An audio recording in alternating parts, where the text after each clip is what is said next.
السلام علیکم ویورز، امید ہے کہ آپ سب خیریت سے ہوں گے۔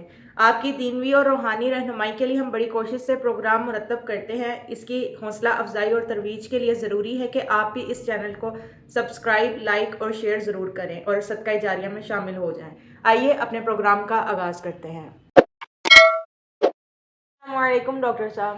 وعلیکم السلام ورحمۃ اللہ وبرکاتہ۔ کیا حال ہے آپ کا؟ اللہ کا کرم ہے بیٹا۔ اچھا ڈاکٹر صاحب، ایک ویور نے پوچھا ہے کہ یہودی ہمارے ازل سے کیوں دشمن بنے ہوئے ہیں؟ کیا ہم انہیں اپنا دوست بنا سکتے ہیں اور وہ کن بنیاد پر ممکن ہوگا؟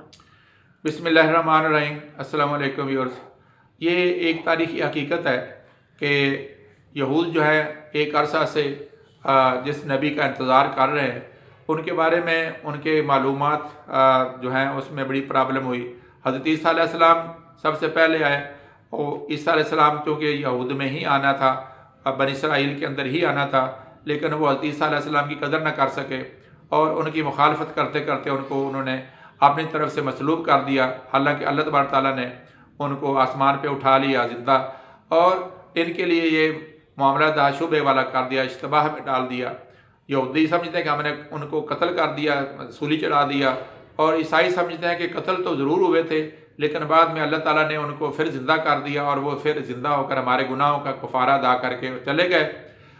اب مسلمانوں جب نبی علیہ السلام کا ظہور ہوا تو یہودیوں نے آپ کے اندر وہ ساری نشانیاں تو دیکھ لیں، لیکن وہ سمجھتے تھے کہ چونکہ نبوت جو ہے وہ اسرائیل کا جو ہے وہ اپنے آپ کو سمجھتے کہ سب سے اعلیٰ قوم ہم ہیں، اور یہ تو ہمارے علاوہ کسی اور قوم میں آ نہیں سکتی نبوت۔ چنانچہ انہوں نے اپنی ضد کی بنیاد پہ نبی علیہ السلام کی مخالفت شروع کر دی۔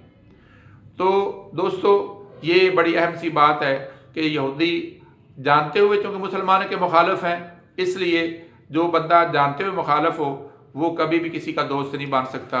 تو یہ ہم دیکھتے ہیں کہ نبی علیہ السلام کو جب انہوں نے پہچان لیا، اور اس کے بعد انہوں نے آپ دیکھتے ہیں کہ بنو قریظہ، بنو نذیر اور بنو قینقاع جو تھے، 3 قبیلے تھے مدینہ النبی علیہ السلام نے، اور یہ تینوں کے تینوں حضور علیہ السلام کے لیے مسائل، مصیبتیں اور حالات خراب کرنے کا ذریعہ بنتے رہے۔ مسلمانوں پہ جنگیں مسلط کرنے کے لیے قریش سے ملتے رہے، اور اس کا بالآخر یہ نتیجہ نکلا کہ ان کو مدینہ النبی علیہ السلام سے خارج کرنا پڑا، اور پھر یہ خیبر میں گیا تو وہاں پر بھی انہوں نے مسلمانوں کے لیے مسائل پیدا کرتے رہے۔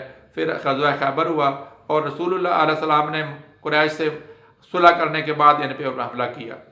تو یہ ایک بڑی تاریخی حقیقت ہے کہ قریش جو ہے جب وہ مسلمانوں کے ساتھ ادھر مسلمانوں کا قبضہ ہو گیا تو وہ اب یہ اکیلے رہ گئے۔ تو اس کے بعد سے لے کے آج کے دن تک قرآن مجید میں بھی اللہ تعالیٰ نے کہا کہ یہ اہل کتاب جو ہیں تمہارے دوست نہیں ہو سکتے یہاں تک کہ تم خود اپنے آپ کو ان کے مذہب میں نہ ڈال لو۔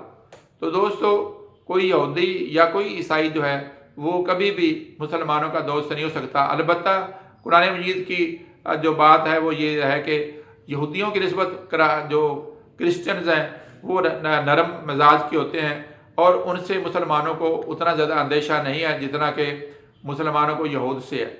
اور آج فلسطین کا جو معاملہ ہمارے سامنے ہے، جس طرح کے ظلم و ستم ہو رہے ہیں، دیکھیں ان کی درندگی کی یہ حالت ہے کہ آج وہاں کے ہسپتال بھی جو ہیں وہ ان کی بربریت سے اپنے آپ کو بچا نہیں سکے۔ وہاں پر بچے اور بوڑھے اور جو ہسپتالوں میں وینٹیلیٹر پہ لوگ پڑے ہوئے ہیں، وہ سارے کے سارے جو سہولتیں ہیں نہ ملنے کی بنیاد پر ان کی وفات ہو گئی ہے۔ اور یہ کتنی بڑی کیجویلٹیز اور کتنی بڑی درندگی کی یہ جو مثال ہے جس کو آج یہود ہمارے سامنے رکھ رہے ہیں۔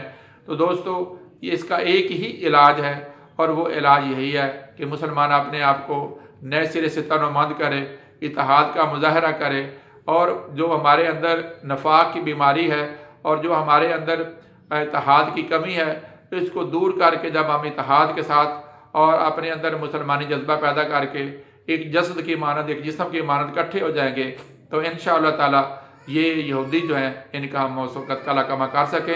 اس کے علاوہ اس کا کوئی علاج نہیں۔ امید ہے ویورز آج کا پروگرام آپ کو پسند آیا ہوگا۔ جلدی آپ سے نیکسٹ پروگرام میں ملاقات ہوگی۔ اللہ حافظ۔